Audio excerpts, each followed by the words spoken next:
বিসমিল্লাহির রহমানির রহিম। আসসালামু আলাইকুম ওয়া রাহমাতুল্লাহি ওয়া বারাকাতুহু। প্রিয় শিক্ষার্থী, আপনারা কেমন আছেন? আপনাদের সবাইকে স্বাগত জানাচ্ছি। আমি মোহাম্মদ ইফতেখার আলম। আজকে আমরা 49তম বিসিএস স্পেশাল সাবজেক্টিভ গণিতের সলভ ক্লাসের তৃতীয় পর্ব শুরু করতেছি। একটা সুখবর দিয়েই শুরু করতেছি। এই যে আমি আপনাদেরকে যে বিসিএস এর প্রাইভেট পড়াইছিলাম, আলহামদুলিল্লাহ ওখান থেকেই উত্তীর্ণ হয়েছে। এবং যারা উত্তীর্ণ হয়েছে সবাইকে অভিনন্দন জানিয়ে আল্লাহর কাছে শুকরিয়া আদায় করে আলহামদুলিল্লাহ আমরা ক্লাসটা শুরু করতেছি। ক্লাসটা যদি আপনাদের ভালো লাগে আপনারা একটু শেয়ার দিবেন প্লিজ। আজকে 126 নম্বর প্রশ্ন। 126 নম্বর প্রশ্ন, কোসিস থিওরাম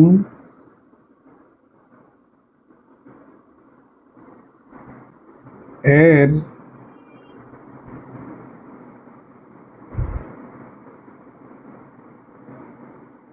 প্রয়োগের জন্য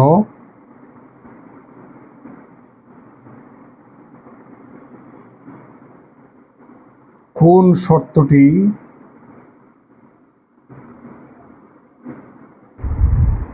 আবশ্যক?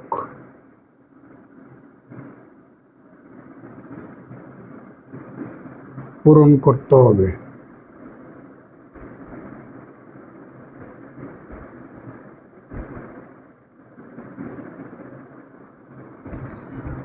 ক নাম্বার,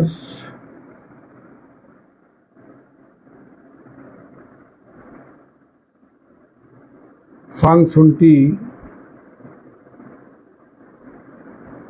বাস্তব সংখ্যা হতে হবে।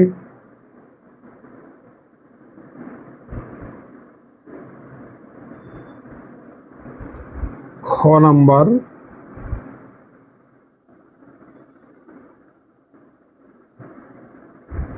ফাংশনটি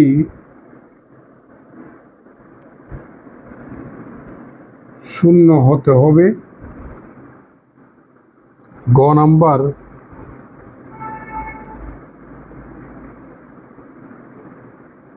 ফাংশনটি একটি সরল সংযুক্ত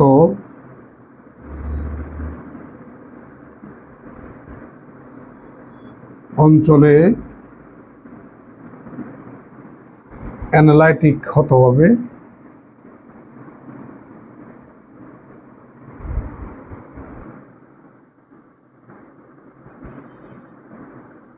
ঘ নাম্বার,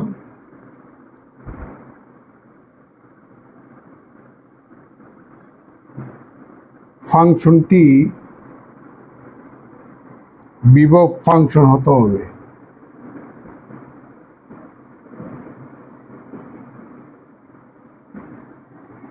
দেখা যাচ্ছে?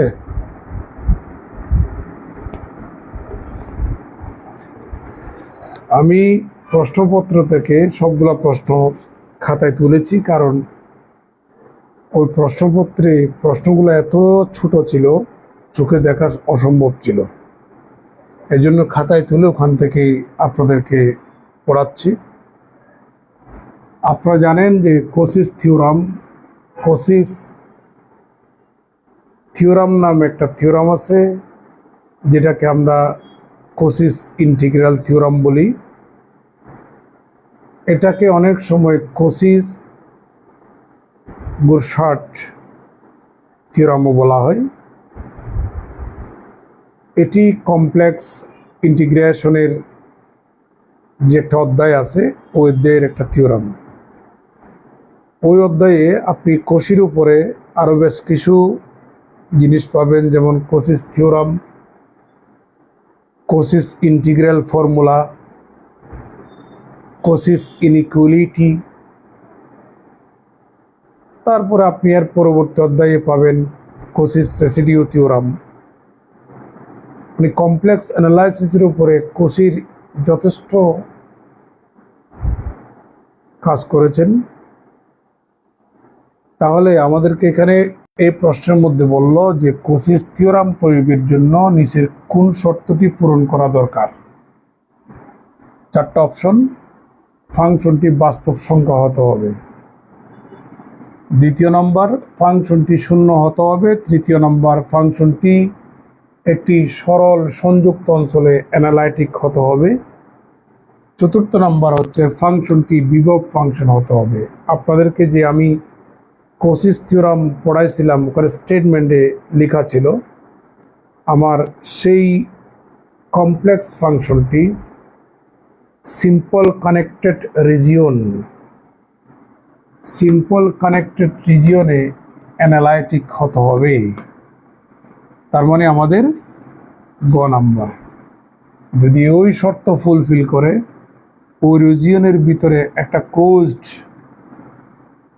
কন্ট্যুর আছে, ওই কন্ট্যুরে আমাদের ওই ফাংশনটার ইন্টিগ্রাল ভ্যালু হচ্ছে 0। এটা হচ্ছে কোসিস থিওরামের স্টেটমেন্ট। তাহলে আমাদের গ নাম্বার। তাহলে ফাংশনটি হতে হবে এমন একটি ফাংশন যেটি ক্লোজড সিম্পল কানেক্টেড রিজিয়নে অ্যানালাইটিক হতে হবে। এটা হচ্ছে আমাদের শর্ত। এবার 127 নম্বর প্রশ্নের মধ্যে চলে যাচ্ছি। 127 নম্বর প্রশ্ন। 127 নম্বর প্রশ্নের মধ্যে যাচ্ছি। y ইকুয়াল টু এক্স এবং y equal to x square এর মধ্যকার ক্ষেত্রফল বের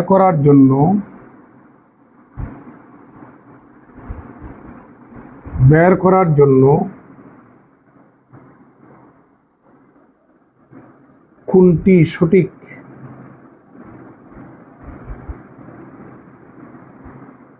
ক নাম্বার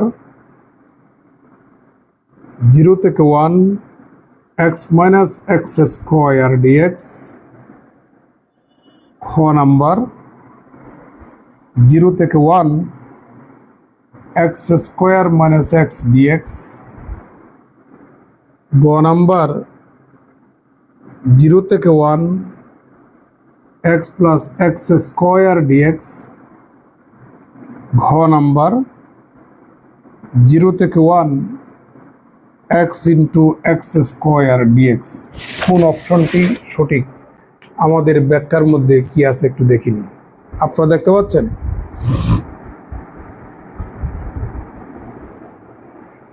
তাহলে আমরা একটু চিত্র অঙ্কন করি।